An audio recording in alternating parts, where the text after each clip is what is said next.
and gentlemen, welcome to Stardom Review. I am your co-host, Andre C. Right over here is the angry princess this week. It's Melball. How you doing? This laptop conundrum is becoming a conundrum and a half. It is no more entertaining than the House of Torture shenanigans at this point. But we're doing what we're doing. We had a good day. We've had a good weekend. We've had an all right weekend. We're here today to talk about my personal favorite, so I cannot complain. But Andre, my friend, how are you doing today? I'm doing pretty good. Had the weekend off. Got to have a couple days off before I go back for a 6 day stretch to work. On top of doing G1 shows and doing Remember the Game, I got a lot going on right now. So my next Popular, popular. You're getting that Astrid star level.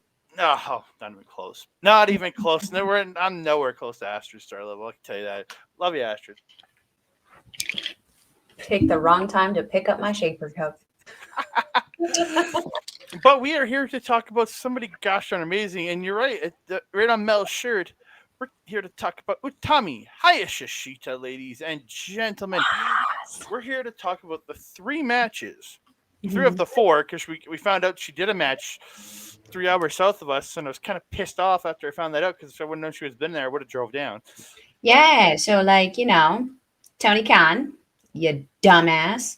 The amount of money that you have, don't tell me you didn't know that you were going to freaking get her there, market her. I know that there would have been a car full of people who would have happily jumped into our vehicle and gone with us. At least 2 tickets for sure between me and Mel. We would have been. Oh yeah. There. Oh, but even still, we could have gotten a whole car full of people. You would have made more money, my guys. Mm-hmm. Just saying, opportunity missed. Market better. I would have paid for good seats. Just see how. Oh heck yeah! I don't know where I would have found the money, but I would have found it. Yeah, and so we are talking about her 2 GCW matches and her JCW match, which is all under the GCW umbrella. Don't get me wrong, JCW is owned by GCW, but yeah, we are here to talk those. So we are going to get into it. All right, here we go. We're going to kick it off. It's Utami at GCW Clean Up Man on July 8th in Hartford, Connecticut. It's Utami Hayashishita versus Space Jesus, Billie Starkz.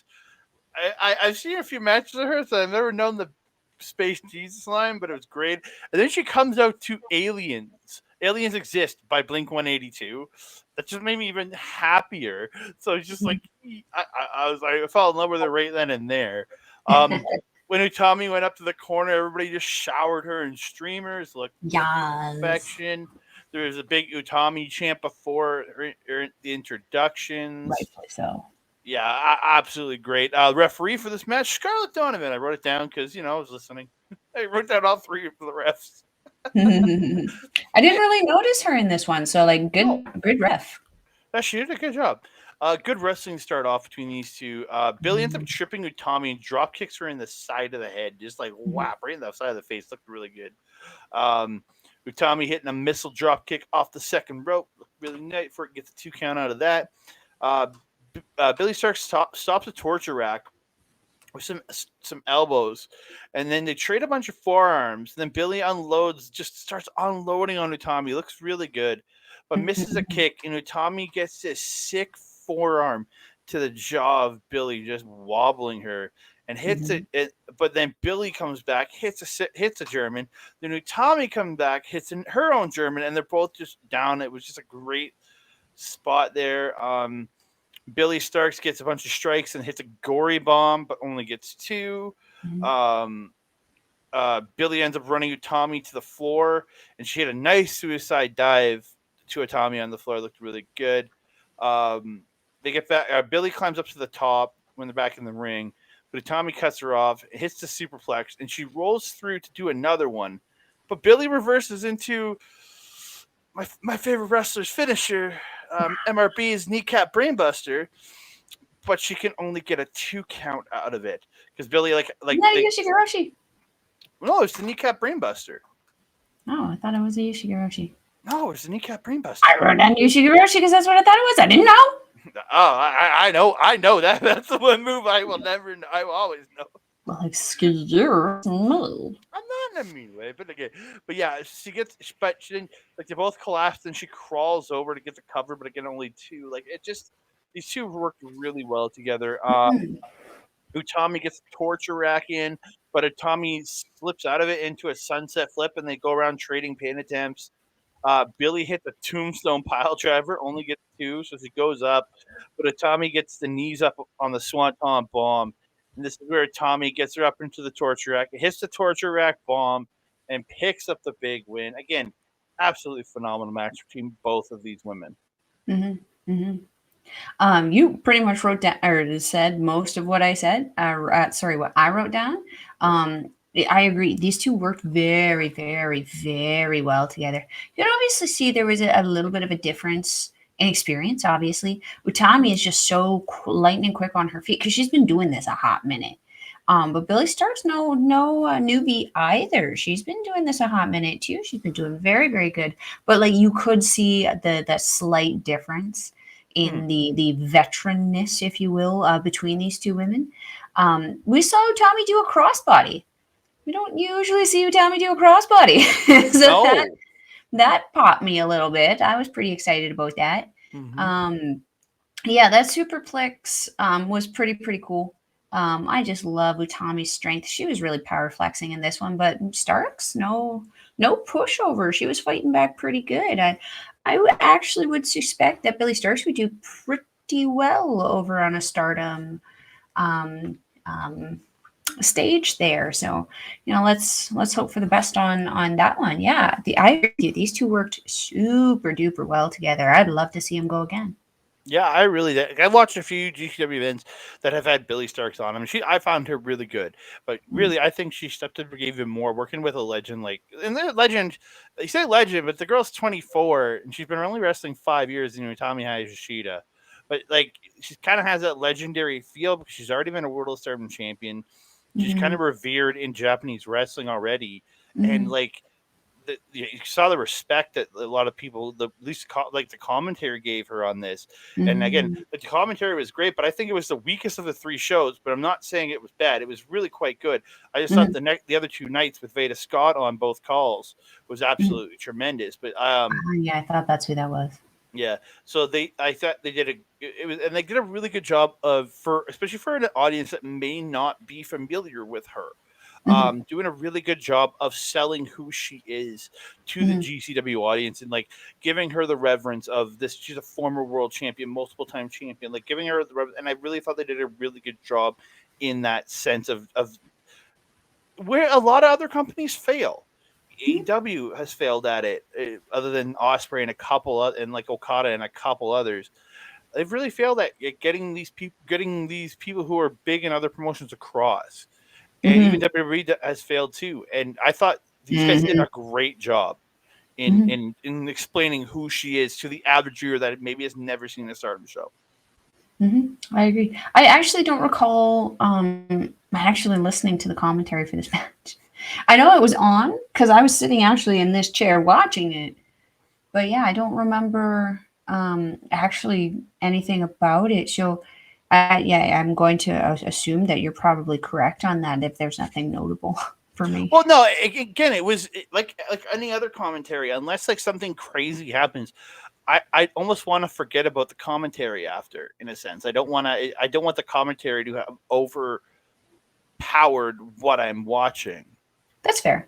Yeah. That's fair. I don't like that either. That's why They're you there. need like that good commentary crew like Kevin or Chris Charlton. Yeah, again, I'm not sure of the team that was on this night, but I think did a really good job. So we move on to the Jersey Championship Wrestling show on the next day on July 9th. Is the JCW Big Ass Extreme Birthday Bash in Ridgefield Park, New Jersey. Uh, it is Utami Hayashishita versus the Kick Demon, Janai Kai. I am familiar with Janai Kai. She worked, there was a promotion that Jonathan Gresham ran last year. He was running. I don't know if he's still doing because I haven't seen it, but she was on a couple of those shows. She is well known as a disciple of Thunder Rosa because she was on AEW TV a couple times. They were saying Oh, she's a trainee of Thunder Rosa. So again, that's there's good. I've seen her a couple times. I think she's quite good. And since I've seen last I saw her, which was probably last year sometime, um, she's really improved. I think she's only gotten better. And um, on this show, you have Nick Knowledge and Veda Scott. I thought this team, out of all three teams, for me personally, for the commentary, was the best. Um, they They were did give, very excitable. yeah, they excitable to a point, but it didn't distract me. Where I thought 100%.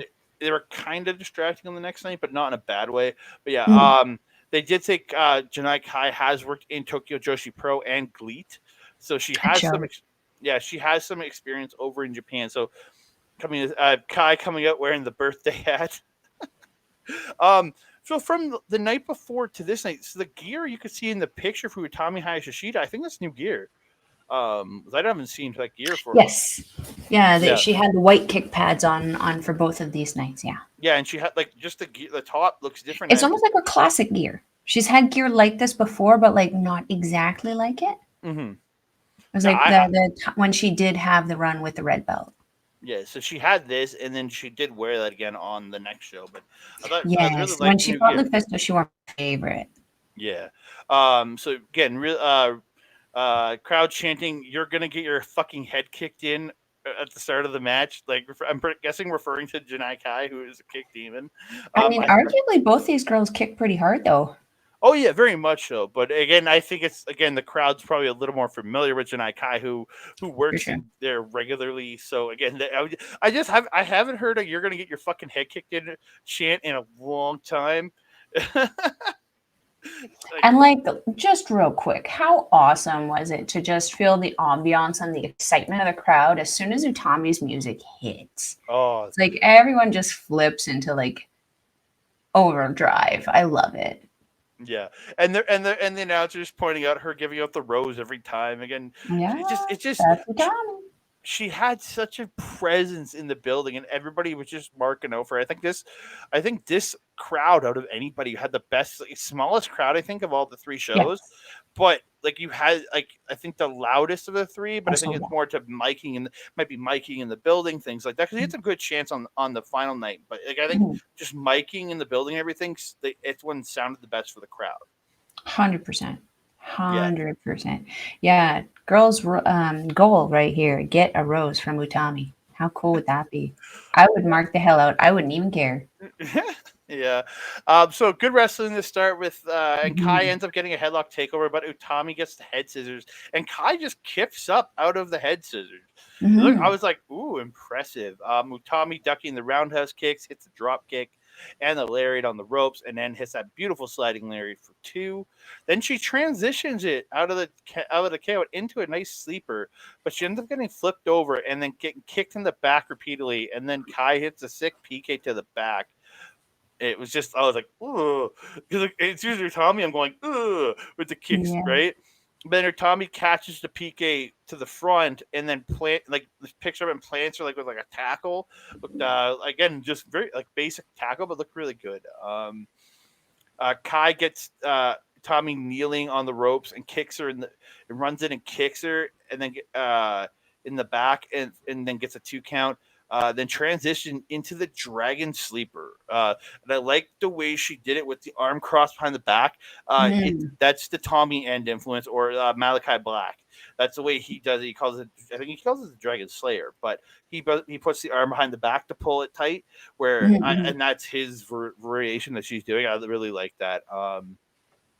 The striking exchanges between these two was absolutely tremendous. Mhm. Kai hits pretty goddamn hard. Like she was Yeah. matching Utami in this. Not quite the next show, but damn. Beautiful roundhouse by Janai Kai, but Utami ends up hitting that hard forearm. And they Mhm. both just she hit that roundhouse kick hard. Then Utami came back with that spin into the forearm, and they both just like end up dropping to the mat. Looked really good. Um, Kai sends Utami to the floor and hits a PK off the on the when she's like running across the apron, and then sends Utami back in and hits that beautiful half Nelson slam. But Utami ends up kicking out, and Kai gets the roundhouse kick. But Utami catches a second one and just hits this like just desperation power bomb. Like she just gets her up, just smashes down, like not Mhm. fully all the way up. She just like caught her, lifted a bit, and just bang down. But it Mhm. felt really like a desperation power bomb. I really like where she Absolutely, yeah. was after getting like her head kicked in that many times. I really liked the way she did that. Mhm. And then towards the end of the match, Utami hits a running lariat, still can only get two, so she hits the deadlift German suplex and bridges it, and Utami gets the win. Again, tremendous match. Like these Mhm. two absolutely tore it down, man. Mhm. Mhm. I agree. I this was actually I'd seen pictures of Janai Kai before, but I'd never actually seen her matches. Like I'd seen clips of them, but never actually a full match. So this was actually like my full taste of her. Her gear is really neat. It concerns me, obviously, because it always concerns me that she doesn't wear shoes. But like she tapes up her feet pretty good, which to me is safer than Mike Bailey. So like can't complain there. Um I do like that she only has the one kick pad because she only really uses the one leg for her kicks. So I really do like and appreciate that. Mm-hmm. Um yeah, the strikes in this one were just this felt like a straight up Stardom match. Like it was Mm-hmm. almost like it was like Utami and Julia kind of fighting each other. Because Julia's got those crazy strikes, but she's also got that technicality. And Kai definitely was working that technicality towards the end there. Um, what else do I have to say on this? I had something. I thought of it when you were talking and I might have lost it. I talk too much. That's the main thing. That's okay. That's what we're here for.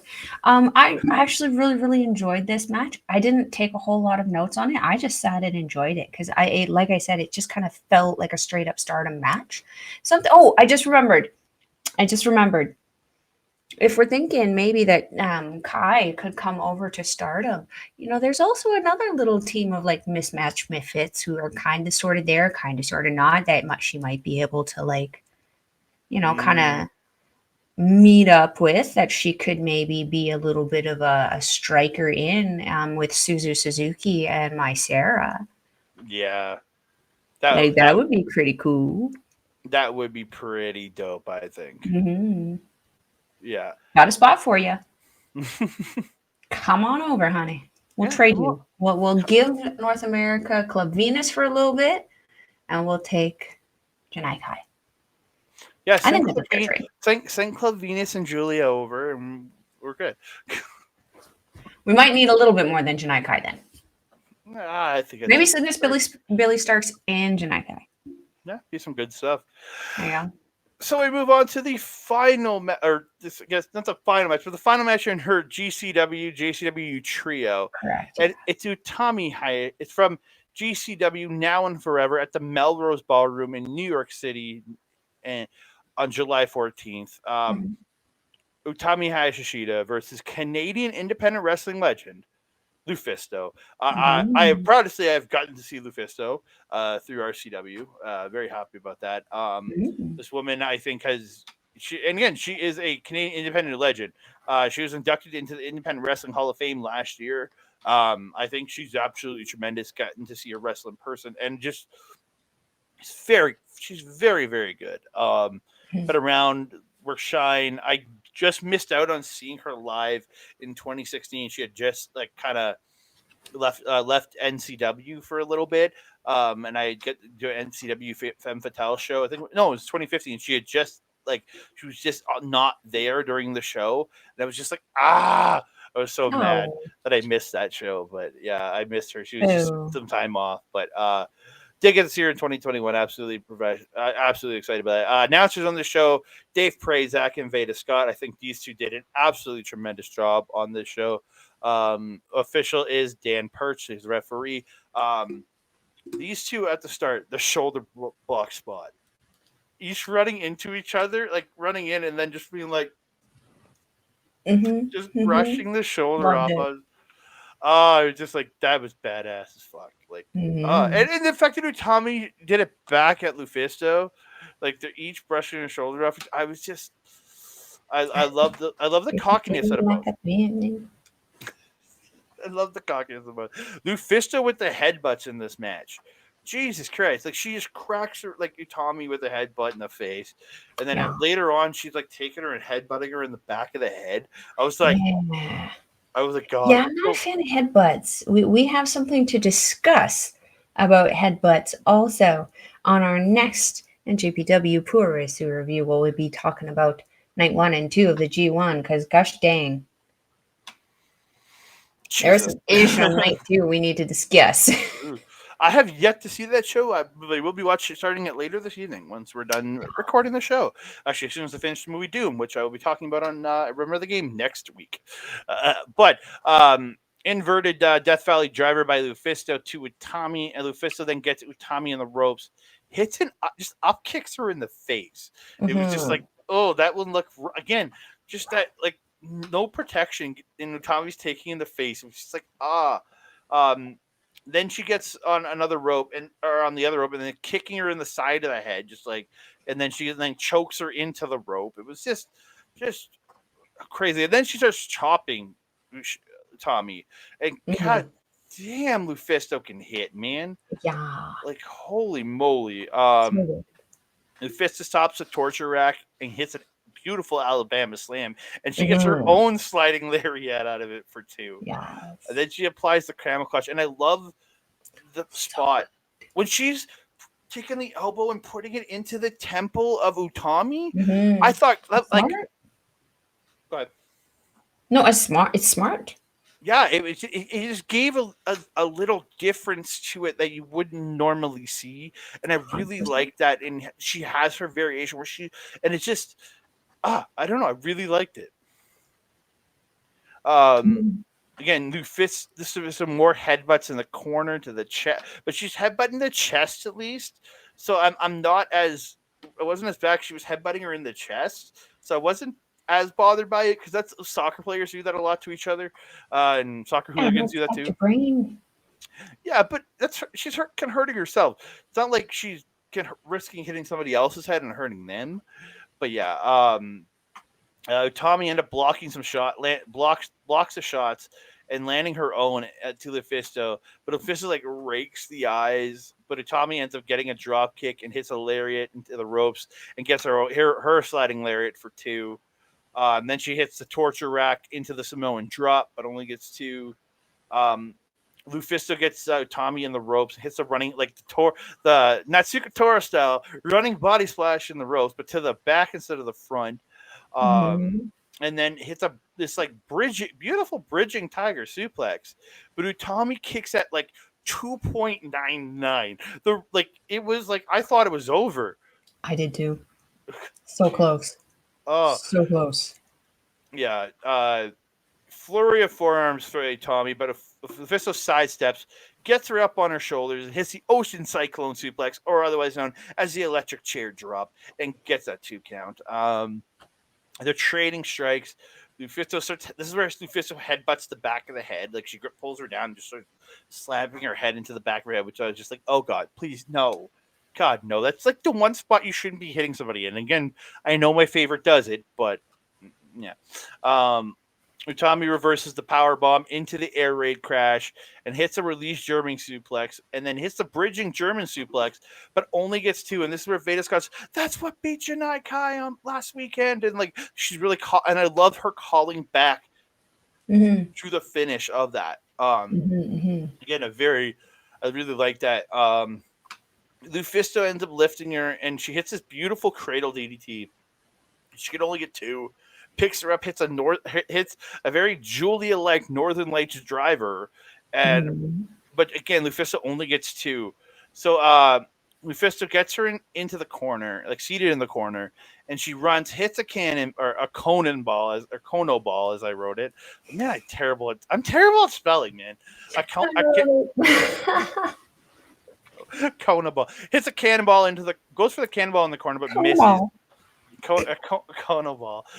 And Utami ends up getting a lariat to the back in the corner, hits a German into the buckles, which was that was something I've never seen her do. Like I've never seen her do that. That looked so good, but like it like it looked really good and effective, but it didn't look like Lufisto actually really got hurt from it. You know what I mean? The way she landed in there, she looked like it didn't Yeah, which is merciful. like it looked effective to the match, but it looked like Lufisto wouldn't have taken any serious damage. So that was I was like, okay. And then she pushed Lufisto up onto the ropes. And this is how she gets her because she was trying a couple times in the match to lift Lufisto up to go for the hijack bomb, but she couldn't lift her. So she props her on the ropes to get her into the hijack bomb, spins around, lets her go, hijack bomb, and Utami Hayashishita goes 3-0 in America. Absolutely tremendous. Boy. Yeah, this one, I guess, as you said earlier with the style of move, I felt that this match was almost like watching Utami versus Tora. Just the energy was very much the same. Lufisto, very dominant, just like Tora. Very decisive, just like Tora. Very violent, just like Tora. It was great. This match was incredible. This is another one where I just watched it and I'm just going based off memory because I really, really enjoyed it. This was actually, I've heard a ton and seen tons of clips of Lufisto, but again, I hadn't seen a full match of her. So this was kind of my intro to her. Her gear was great. Her freaking intro was great. Like you can just see the veteranness just oozing off of this woman. So experienced, such a good wrestler. I was very entertained by this match. Utami was wearing my favorite gear, or at least my personal favorite gear, with the gold accent and the red and black thigh highs. Just that gear is perfection for her. It's so regal. It looks so nice. It emulates everything that she wants to be, which is that regally cool kind of personality in Stardom. Yeah, I don't have a ton to add. I really, really like this. This was a fun 3 matches for me to be able to see Utami and have her on a different stage than what I'm used to, and seeing how she has to adapt to the different styles of the North American women. But Utami just looked like Utami. Like everything just kind of worked so well together. I was very impressed with these matches. Well, yeah, the flow, especially with Lufisto more than anybody, I really did enjoy it because Lufisto's been in the business since 1997. So like she's been around a long time, right? She's Hot worked minute. a lot of promotions, and even it was funny to tell that Veda Scott said that Lufisto's never been to Japan, or at least on a significant tour. She probably wrestled an odd match here or there over here with some companies, but like from what Veda Scott said, her goal is to get there, and she's 43, but she's like, Really? oh, Lufisto's She 43. does not look it. No, and I think she still has plenty of years in front of her. Like I would love, like Lufisto is another one. Like we talked about Janai Kai and Billie Starkz coming over. Lufisto, I think, would be absolutely trying to bring her in, have her back. Her and Nane Takahashi. Imagine that match. Her, Nane, and frickin' Jazzy Gabbard. Holy heckin', that's a power passion. What would be the third one on that? I don't know. Power passion Fisto. You know. Bruh.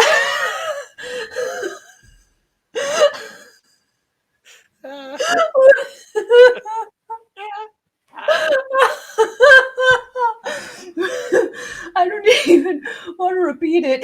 Like, what the fuck? I'm just going off her name. Whew. Wowzers. Jinky, sir. Okay. But like power passion Fisto. Just imagine all the shit this woman can do, tearing it up in Stardom, man. Like there's so many people. Like her versus Suri would be absolutely tremendous. Oh, Here, there's another one. I would Could love you to see imagine her and Tora getting in the ring together? I also look at like for a younger one, with Saida. Like imagine Saida's like power style against Lufisto. Suzuki. Hazuki's speed style versus yeah. or I would love to see tiny little Natsupoi matched up against like the brick shit house that is Lufisto. That would be pretty funny. Yeah, but again, there I would love, and I hope this opens doors. Mhm. I really do, because Stardom has not had a lot of crossover, even with New Japan doing what they do, and them being owned. Like, we're going to see Julia at some point this year working over here. I know it. She has that strong title. She has outwardly said she wants to work in North America. She Mhm. wants to come over here and do matches. So I think we're gonna hear her. But like, I'm trying to think of who else would I want to see. And like, I know I want Club Venus over here because, again, I'm a Club Venus homer. 100%. But like a Micah, a Suzu Suzuki, there's so many opportunities to bring these women Mhm. in, like, even if they're not coming in for AEW or Strong, have them come in for do a little tour like this with GCW. They're running Mhm. every weekend or two. Mhm. Like, Mhm. I think bringing these women over would be an absolutely tremendous thing. I know, and I understand that come 5-star Grand Prix time, we're not going to be able to do that with, but there's still some girls like that are not going to be in there that can head over. But like, I come the fall, after this is over, I would love to see a few of them just do like a weekend tour, like Mhm. Mhm. GCW. I Or know even GCW. a couple weeks to get them like used to the area, like the jet lag and stuff, and then have them wrestle a few matches on a couple weekends and stuff. Like, yeah, that'd be Oh, incredible. And do what Utami's doing, going to the performance center and training with WWE superstars like Natalia. I mean, holy heckin' crap. yeah. I marked out when I saw that picture. I was like, my two favorite women, one Mhm. freaking picture. That doesn't happen often. Well, and just think about the valuable experience she's given to just the trainees Hmm. at the performance center. That's insane. Just I'm some. seeing her old friend Io probably was nice too. There you go. So like, there's all these like potentials of. I just thought of it. The Suzuki's coming to GCW. Suzu and Minoru in like they do mixed gender matches, like Oh intergender my matches over there. god.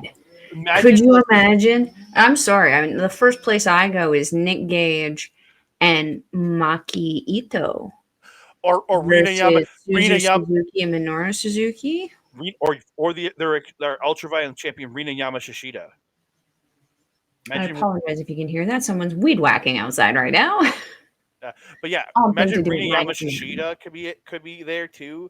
Like, she's their ultraviolet champion right now. So like, there is so much potential for these women to So come much. over and do great things. And I really hope Hmm. GCW can create a working relationship with Stardom, because I want to see more of this. And Hmm.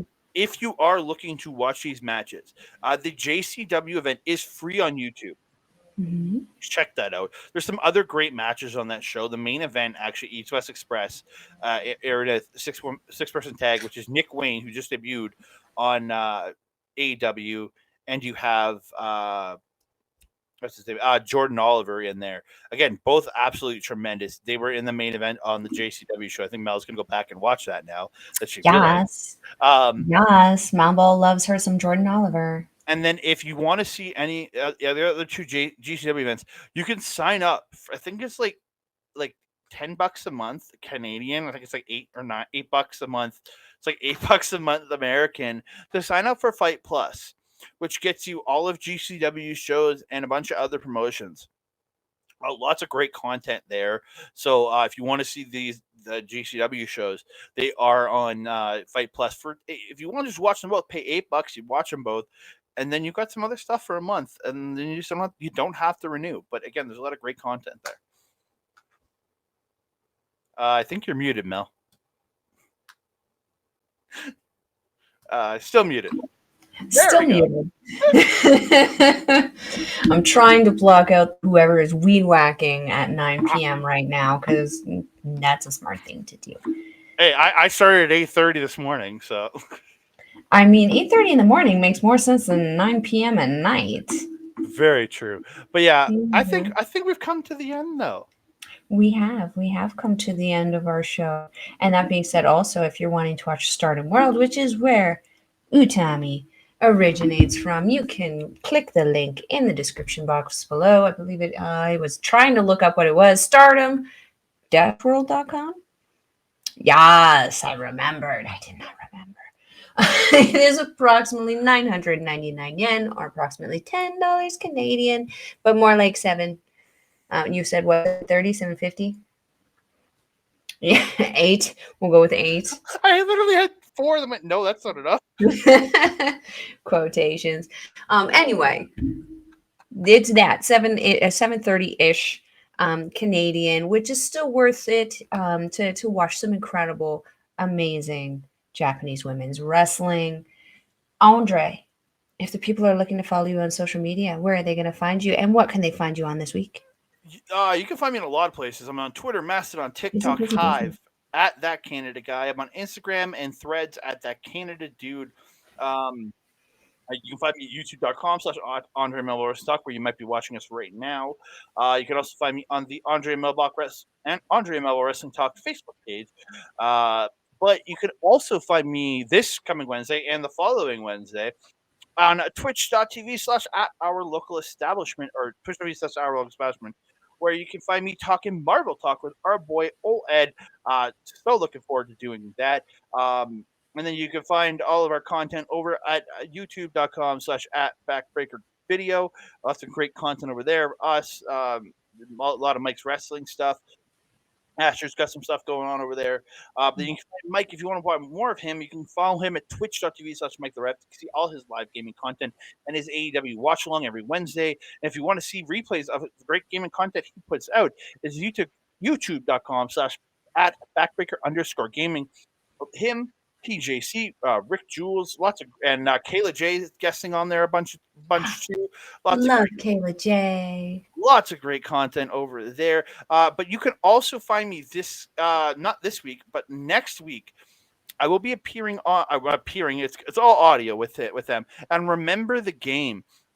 The Remember the Game podcast, my boy Adam Blank, he was having me on. We're going to be talking the Doom movie from 2005. Video games galore. We're going to be talking that movie. I mean, Carl Urban can do no wrong in this girl's eyes. He's the only one that's good in that movie. He really is. Him and Portman are the only two good parts of that movie. I don't know. The monkey was pretty cool too. Yeah, but again, this movie. But I will be talking that on Remember the Game next week on Wednesday. I think it's July the 26th. I want to say it's coming out. Yeah, it'll be Wednesday, July 26th, yeah. I think. So because the Love Pro Wrestling show is on the 28th. Yeah, so check out my socials. I'll be sharing that out when I do that. But yeah, thank you all for tuning in. Mel, where can they find you? If you're wanting to follow a Melball, you can do so on Twitter at Collins Melball, or you can follow me on Instagram, Facebook, oh goodness, TikTok, Mastodon, Blue Sky, and Facebook, all at Melball Collins. I should probably get a LinkedIn. That would really save me a lot of wind right here. You can also catch a Melball on our local establishment's original programming, Paramindful, with the gold standard Carl Carufal and Alex the Werewolf. We just posted a video on the 10th there about Bigfoot, big feet, big stuff happening both in Canada and America, sharing a couple stories. Not that kind of big stuff, my guy. Just big feet and big hairy dudes. Professional wrestling, some places. You can also catch a Melball on Astrid Pizarro's YouTube channel, where we do the ladies wrestling showcase every couple of weeks. We have been a little off our schedule because Astrid's been getting some amazing opportunities. Between that and Melball's technical issues, we've been having a grand old time with that. But when we get on there, you've been having a Melball.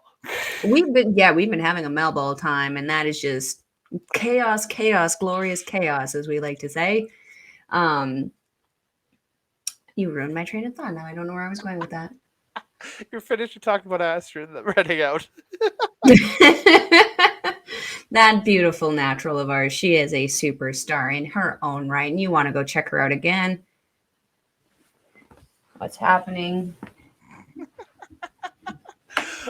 So yeah, you can check her out at youtube.com/at Astrid Pizarro. Mel's got a lot of great content going over there with Astrid. Did you still see me there? Oh, I saw you.